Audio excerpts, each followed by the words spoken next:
안녕하세요. 경제 블로거 포키입니다. 며칠 전 자동차 관련 뉴스를 보다가 깜짝 놀랐어요. 현대차가 GM 상용차를 리베징해서 판매한다는 제목이었죠. 저만 그런 건 아니었을 거예요. 현대차와 GM은 글로벌 시장에서 경쟁자라는 이미지가 강했는데 이제는 같은 차를 서로 브랜드만 바꿔서 파는 관계라니 궁금하지 않으세요? 이번 글에서는 현대차와 GM이 왜 이런 결정을 내렸는지, 어떤 차량이 교환되는지, 그리고 리베징이 어떤 파급 효과를 낳을 수 있는지를 하나씩 짚어보려 해요. 또 리베징이 얼마나 보편화된 전략인지 다른 업계 사례도 같이 살펴볼게요. 1. 리베징이 뭐길래? 리베징은 쉽게 말하면 같은 차를 다른 브랜드로 파는 전략이에요. 겉모습은 살짝 다르거나 브랜드 로고만 바뀌는 수준이지만 속은 거의 같죠. 비용과 시간을 아끼기 위해 사용하는 전략이고 이미 많은 글로벌 기업들이 활용하고 있어요. 예를 들어볼게요. 쉐보레 트렉스와 오펠 모카는 사실상 같은 차예요. 도요타와 스바루의 협업으로 나온 GR86과 BRG도 리베징 전략의 대표 사례죠. IT 업계로 따지면 같은 스마트폰 모델을 통신사마다 다르게 판매하는 것과 비슷하다고 보면 돼요. 그렇다면 현대차와 GM은 왜 이 시점에 리베징을 선택했을까요? 2. 현대차와 GM 왜 손잡았을까? 2024년 3월 18일 한국경제와 조선비즈 등 주요 언론 보도에 따르면 현대차와 GM은 각사가 개발한 상용 전기차를 상호 공유해 리베징 방식으로 판매하기로 협의 중입니다.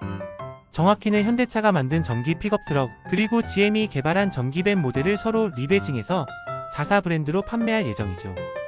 현대차는 GM의 전기밴을 리베징해 미국 시장에, GM은 현대차의 전기 픽업 트럭을 리베징해 역시 미국 시장에 선보이는 식입니다.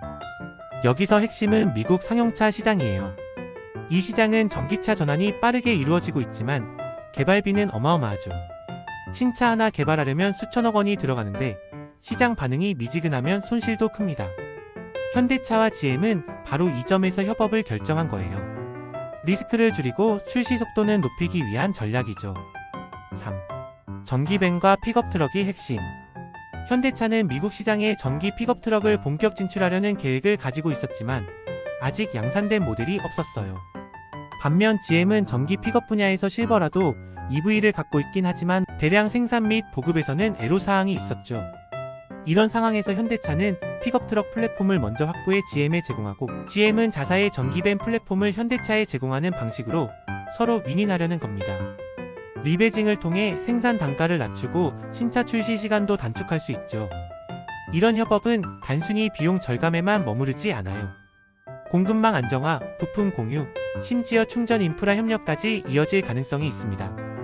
다시 말해, 브랜드는 다르지만 같은 물건이 소비자 손에 더 빠르고 저렴하게 닿을 수 있는 거죠. 4. 업계 사례. 리베징은 이미 흔한 전략. 리베징 협업은 비단 자동차 산업에만 국한되지 않아요. 다양한 업계에서 오래전부터 쓰이던 전략입니다. 도요타 앤 스즈키, 도요타 글란자와 스즈키 발레노는 사실상 같은 차입니다. 인도 시장 공략을 위해 공동으로 개발했죠. 르노, 닛산, 미쓰비시 이 얼라이언스는 차량뿐 아니라 엔진, 플랫폼까지 공유하며 다양한 리베징 모델을 생산합니다. IT 업계 노트북 시장에서 같은 본체의 브랜드 로고만 다른 경우도 많습니다. 예를 들어 ODM 제조자 개발 생산 업체가 만든 제품을 HP와 델이 각자 브랜드만 바꿔서 판매하는 방식이죠. 리베징은 경쟁을 줄이기보단 자원의 효율성을 극대화하는 방식이에요.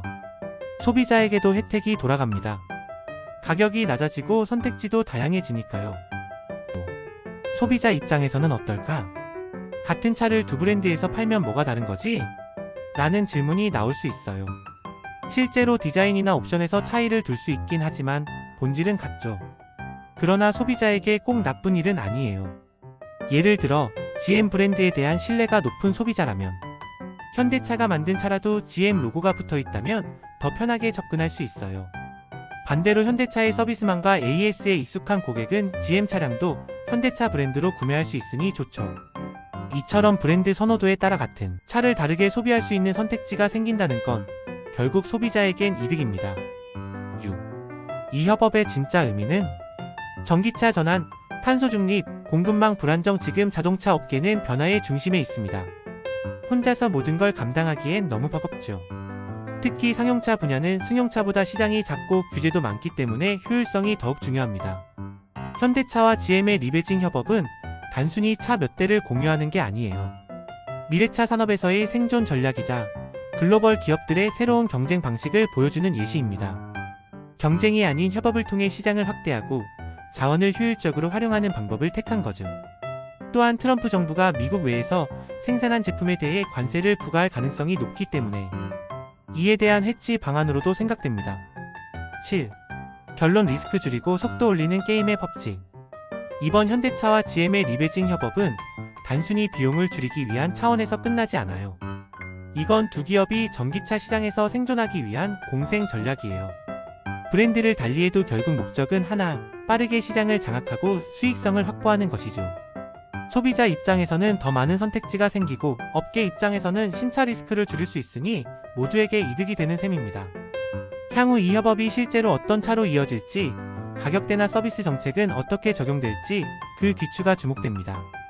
경쟁만이 정답이 아닌 시대, 현대차와 GM의 사례는 앞으로 더 많은 기업들이 함께 고민하고 따라야 할 새로운 공식이 아닐까요? 구독과 좋아요 부탁드리고 다음 영상에서 또 만나요.